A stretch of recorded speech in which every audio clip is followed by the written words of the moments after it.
Good afternoon and welcome to the Morrows monthly update for October. Despite traditionally being seen as a weak month for Aussie equities, October continued the rally we've been seeing so far this year and marked 9 out of 10 positive months for 2012. This was despite mixed performances from overseas markets and some weakness in US company earnings.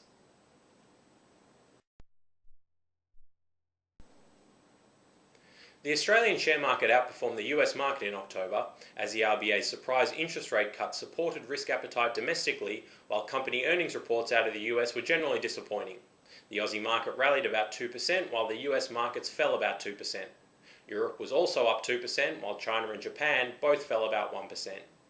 Safe haven bond yields were flat for a second month, although we did see further falls in periphery bond yields as last month's central bank policy action continues to support the bond market. Spain is resisting calls for an official bailout program, although markets do believe that it's a matter of when, not if. On the commodities front, oil fell heavily after those disappointing US earnings reports, while gold also fell about 4% after a reasonably strong September. Most of the other major industrial commodities were also weaker. In currency markets, the Aussie dollar finished the month where it started against the US dollar, as downward pressure from the RBA's rate cut and fears of a global growth slowdown were offset by continued buying of the currency by offshore central banks.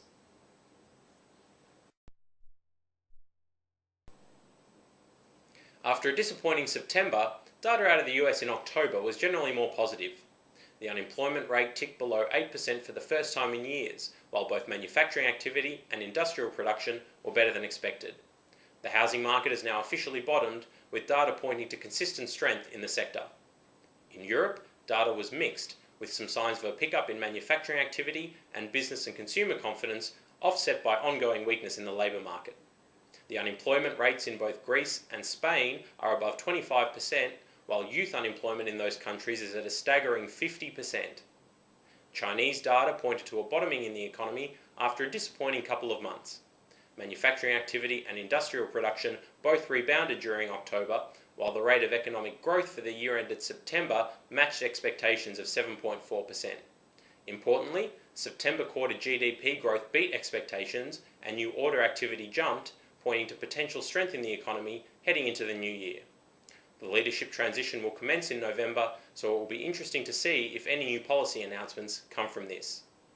Domestically, the data was mixed as consumer spending remains soft despite some positive readings on consumer confidence. The housing market is showing some tentative signs of life, although the unemployment rate did tick up to 5.4% in September, but this was largely as a result of an increase in the participation rate. At its November meeting, the RBA opted to leave rates on hold following last month's rate cut. In its statement, the board suggested that it will consider the effects of recent rate cuts before looking to lower the cash rate further.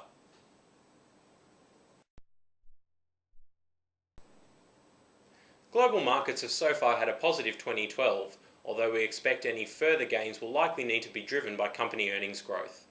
Trading volumes continue to remain light, and although we note that the potential for market upside exists, there are still serious downside risks out of the US, Europe, and China. As such, our portfolios remain at their de-risked position for capital preservation and downside protection.